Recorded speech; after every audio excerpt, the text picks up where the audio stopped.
Have you ever been handed a burden that turned out to be a blessing? A weight you were forced to carry, only to find it was the one thing that could steady you against the wind? The world is full of such strange transactions, of debts paid in flesh and futures traded for a fistful of silver. Out here, in the vast and lonely quiet of the West, a man's soul can get as parched as the land itself. He can forget the sound of his own voice, forget the shape of a gentle hand. He can become a ghost haunting the landscape of his own life. This is the story of such a man named Caleb, whose world was as wide as the sky and as empty as a prayer no one was listening to. He was a mountain of a man, with hands calloused from work and a silence carved deep into his bones. He moved through the world with a deliberate quiet, as if afraid the sound of his own footfalls might break something fragile. And one night, in the smoke-choked air of a saloon where sin was the only currency with any real value, he played a hand of poker that would irrevocably alter the landscape of his soul. Across from him sat a man named Finnegan, a weasel in a waistcoat, whose eyes held the glint of polished rot. When his money ran dry, Finnegan pushed a tattered leather folio onto the table. Their contracts, he sneered, good for another 2 years. All three of Caleb's cards felt like stones in his hand. He didn't want a prize. But as he looked past Finnegan to the 3 shadows huddled by the door, 3 young women from a land of silk and dragons, treated like cattle at auction, he knew he had to play. He saw the cold terror in their eyes, the defiant tilt of a chin, the trembling of a hand. He won the pot not with a shout of victory, but with the grim finality of a judge passing sentence. And in that moment, Caleb, a man who owned nothing but his land and his loneliness, became the unwilling master of 3 human lives. The ride back to his homestead was a study in silence, a heavy, suffocating blanket woven from fear and shame. Caleb rode ahead, his broad back a wall of intimidation he could do nothing about. He felt their eyes on him, 3 pairs of dark, assessing stares that pricked at his conscience. They were a whisper of silken sorrow against the rugged backdrop of the plains. He could feel their mistrust radiating like heat off the sun-scorched earth. The world out here was stark and unforgiving, a place that swallowed small, fragile things whole. For them, it must have looked like the end of the world. Caleb's mind was a maelstrom. He wasn't a man like Finnegan. The thought of owning another person was a bitter bile in his throat. He had won them to save them, but what did that mean? He had taken them from a cage only to lead them to his own remote patch of dirt, a place of profound isolation. Was one cage better than another? At the halfway point, he stopped by a small creek, dismounting with a slow, deliberate grace meant to be non-threatening. He filled a canteen and offered it to the woman who seemed to be their leader, the one with eyes that held an old, weary wisdom. Her name, though he did not know it, was Mai. She stared at the canteen as if it were a coiled snake, then slowly shook her head. The one beside her, a girl with a gaze as sharp and brittle as obsidian, Xiao, spat softly on the ground. The third, Lian, whose gentle face seemed a canvas for every sorrow in the world, simply shrank behind the others. Caleb retracted his hand, the simple gesture of offering water feeling like a profound failure. He drank, his throat tight, the cool liquid doing nothing to wash away the dust of his dishonor. They would not take even water from him. The long mile stretched on, each hoofbeat a hammer blow of condemnation against the anvil of the silent, judging land. His homestead was not a palace. It was a testament to solitude, a small, sturdy cabin he'd built with his own 2 hands, a barn, and a corral, all huddled together against the vast indifference of the prairie. It was neat, orderly, and profoundly empty. Caleb didn't lead them to his front door. Instead, he took them to the small line cabin 100 yards away, a place he used for storage and shelter during harsh winters. It was humble, but it was separate. It was theirs. He unlatched the door and stepped back, a clear gesture for them to enter. He watched as they hesitated, then moved as one, a tight, defensive unit, disappearing into the shadows of the cabin. He took their worn luggage and set it on the porch, careful not to cross the threshold. Then he retreated to his own house, feeling the weight of their gaze through the wood of the door. An hour later, he returned, leaving a bucket of fresh well water, a sack of flour, and a parcel of smoked meat on their porch. He didn't knock. He didn't speak. He simply provided, then walked away. Inside the cabin, the three women finally breathed. The air was thick with the scent of dried herbs and old wood. Xiao paced the small space like a caged wolf. "We must run," she hissed in her own tongue.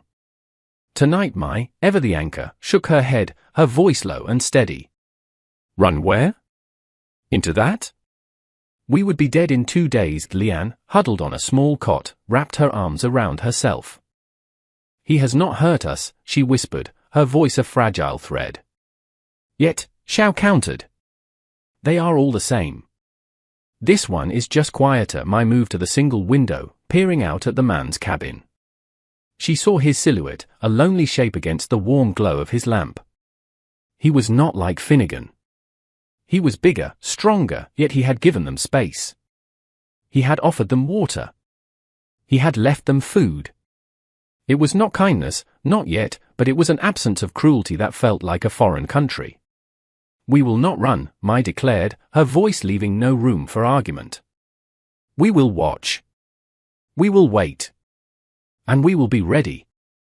The days bled into one another, marked only by the slow, deliberate march of the sun across the immense sky. A silent rhythm was established, a careful dance of avoidance and observation. Caleb would rise before dawn, his work on the homestead a constant, grounding force.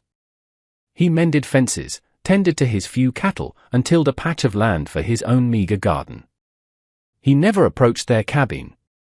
Supplies appeared on their porch as if by magic, the bolt of sturdy calico, jars of preserves from his larder, a bar of soap. Each was a quiet offering, a wordless apology. He was a constant, steady presence at the edge of their world, a mountain that cast a long shadow but never moved to crush them. From their window, the women watched him. They saw the gentleness with which he handled a newborn calf, the patience with which he coaxed a stubborn post into the hard ground. They saw him alone on his porch at dusk, staring out at the horizon, the loneliness clinging to him like his own shadow. Slowly, cautiously, they began to inhabit their small space. They cleaned the cabin until it shone.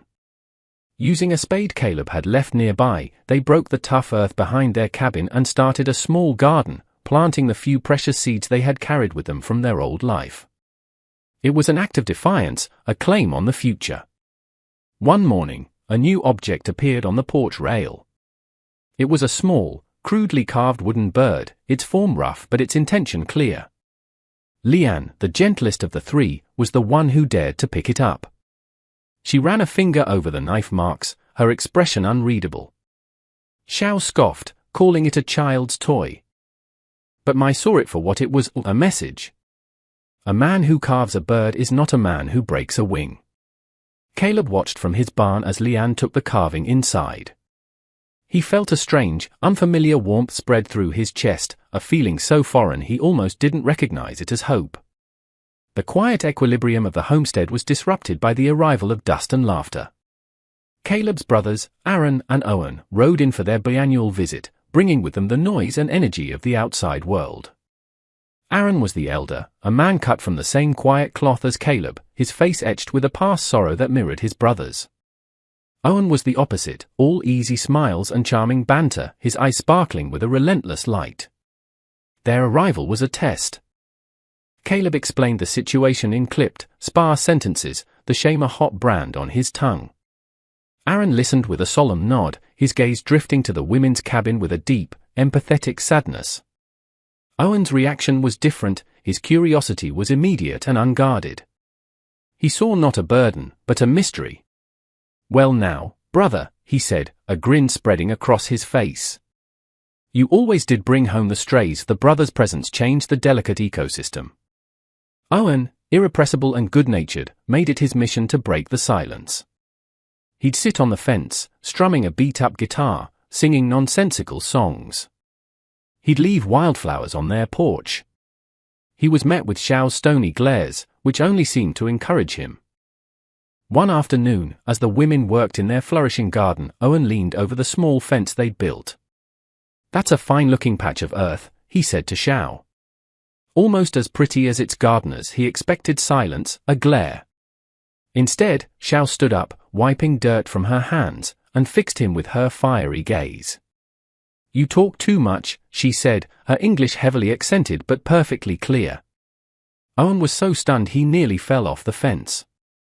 A slow, delighted grin spread across his face. From the porch of the main cabin, Caleb watched the exchange, a rare, small smile touching his own lips. The ice wasn't just cracking, a piece had just been chipped away with defiant force.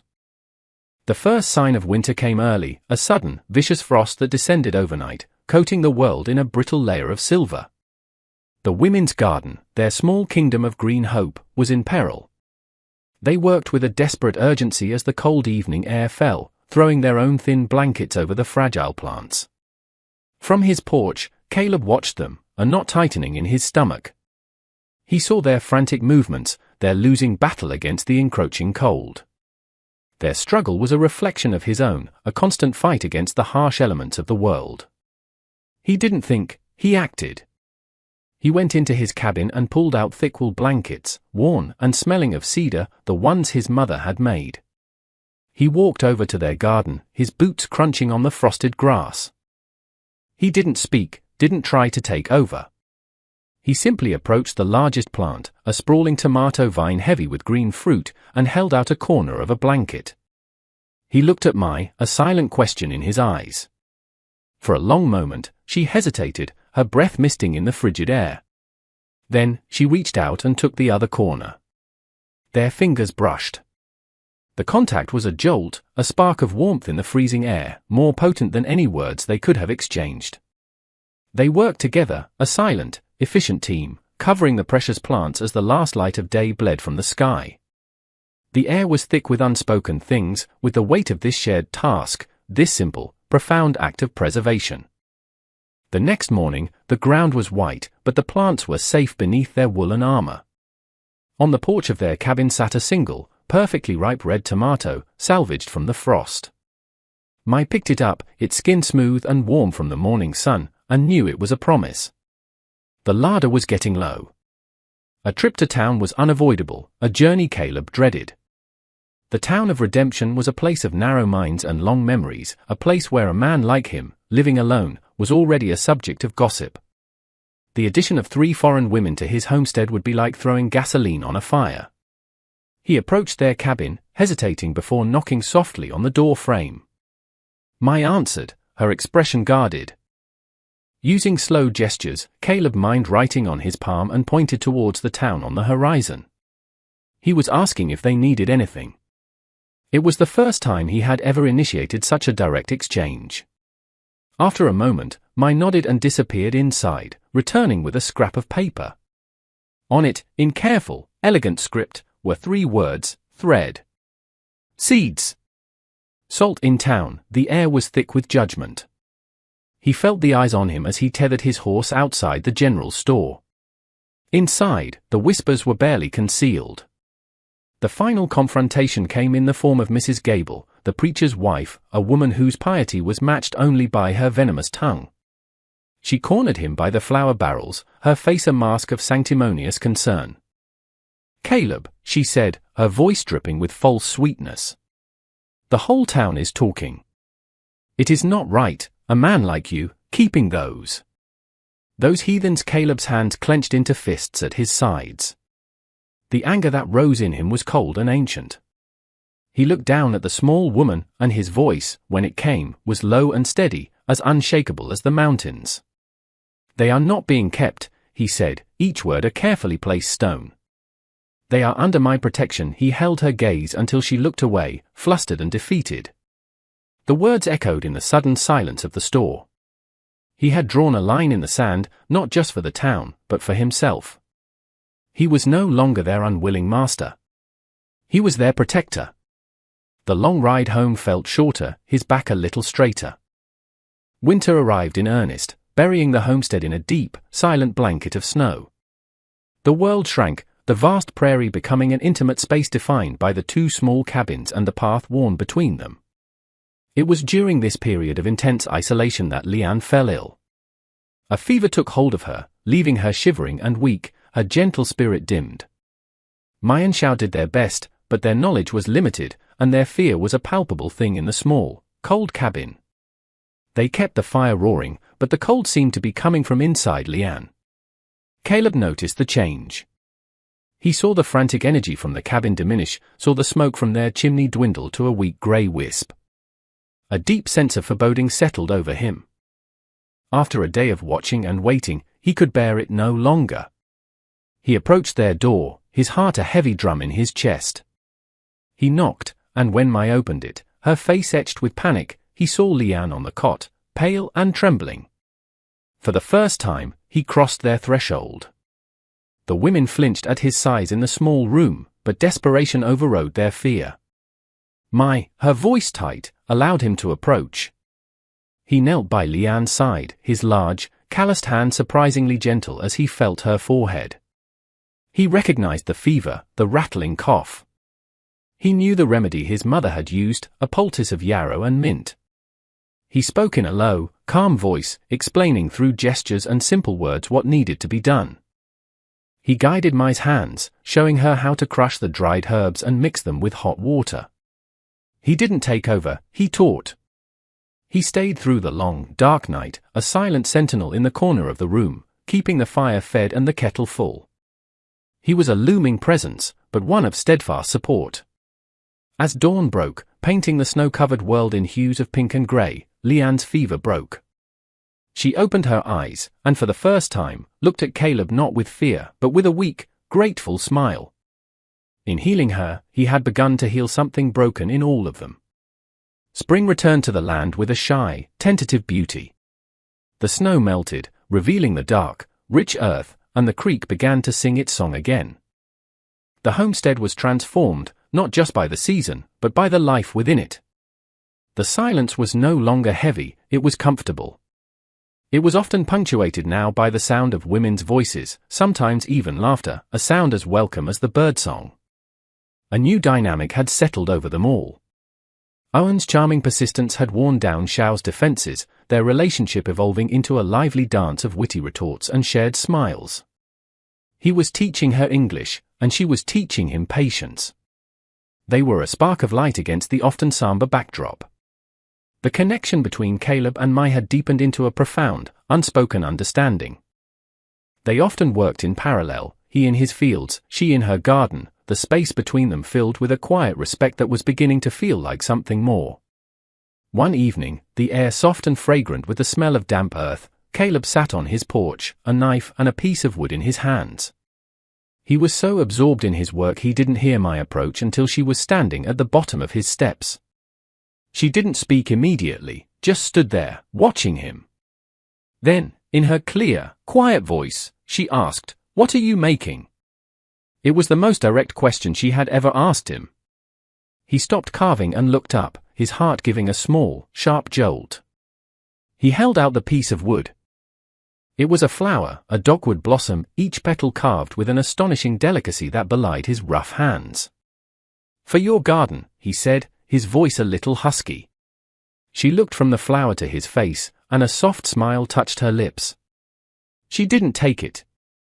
Instead, she looked out at the two cabins, at the thriving garden, at the whole of their small world. "This is our home now," she said. It wasn't a question or a request. It was a declaration. A quiet, powerful climax to their long, silent journey. He reached out and gently placed the wooden flower into her open palm. The late summer sun cast a golden glow over the homestead, a place no longer defined by solitude but by a vibrant, unconventional tapestry of lives woven together. It was a picture of peace, of a hard-won harmony. Owen and Xiao were mending a fence together, their bickering a familiar and affectionate soundtrack to the afternoon. He'd hand her a nail, she'd criticize his hammering, and they'd both fail to hide their smiles. Aaron sat on the porch of the main cabin, a book in his lap, a quiet contentment on his face. He had found a sort of healing in their strange family, his own wounded spirit soothed by the gentle rhythms of their lives. Down by the creek, where the water tumbled over smooth stones, Caleb and Mai walked together. The silence between them was a living thing now, full of comfort and shared history. Caleb stopped and picked up a flat, grey stone, turning it over in his palm. He finally began to speak, the words coming slowly, painfully, as he told her of the past that had hollowed him out, a fire, a mistake, a loss for which he had unjustly carried the blame his entire adult life. He spoke of the guilt that had kept him isolated, that had made him believe he was unworthy of companionship. He laid his soul bare for her, the ultimate act of trust. Mai listened without interruption, her dark eyes filled with a deep, unwavering compassion. When he finished, his voice raw with unshed tears, she didn't offer empty platitudes or words of forgiveness. Instead, she reached out and placed her small, warm hand on his forearm. It was a simple gesture, but it held everything: acceptance, understanding, and the promise of a shared future. It was absolution. He looked at her, truly looked at her, and saw not a survivor he had protected, but a partner who had saved him. They were a family, forged in the crucible of mistrust and nurtured by patient kindness. They were home.